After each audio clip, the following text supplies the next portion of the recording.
ಇದೆ, ಜನಾದೇಶಕ್ಕೆಲ್ಲ ತಲೆ ಬಾಗ್ತದೆ. ಮುಂದೆನೂ ಕೂಡ ಇದೇ ರೀತಿ ಇಂದಿರಾ ಗಾಂಧಿ ಅಂತವರೇನೆ ಸೋತೋಗ್ತಾರೆ ಸ್ವಯಂವಾಗಿ.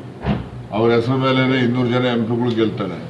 ಆಯಮ್ಮನೆ ಸೋತೋಗ್ತಾರೆ. ಅದರಿಂದ ರಾಜಕಾರಣದಲ್ಲಿ ಪಾಪ್ಯುಲಾರಿಟಿ, ಇಂಡಿವಿಜುವಾಲಿಟಿ ಈಗ ಅಫ್ಕೋರ್ಸ್ ಇಂದಿರಾ ಗಾಂಧಿ ನಂತರ ಯಾರು ಒಬ್ಬ ಮಾಸ್ ಲೀಡರ್ ಅಂದ್ರೆ ಮೋದಿನೇ.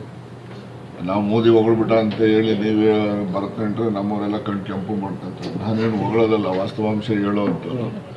ಅದರಿಂದ ಹೇಳಿದ್ದಾರೆ, ಆಕಾಶದಲ್ಲಿದ್ದಾರೆ. ಅವರು ಭೂಮಿಗೆ ಬಂದ ಮೇಲೆ ಗೊತ್ತಾಗ್ತದೆ ಅವ್ರಿಗೆ ಕಷ್ಟ ಸುಖ ಏನು ಅಂತ. ದೇಶ ಇದೆ, ಜನಾದೇಶಕ್ಕೆಲ್ಲ ತಲೆ ಬಾಗ್ತದೆ. ಮುಂದೆನೂ ಕೂಡ ಇದೇ ರೀತಿ ಇಂದಿರಾ ಗಾಂಧಿ ಅಂತವರೇನೆ ಸೋತೋಗ್ತಾರೆ ಸ್ವಯಂವಾಗಿ.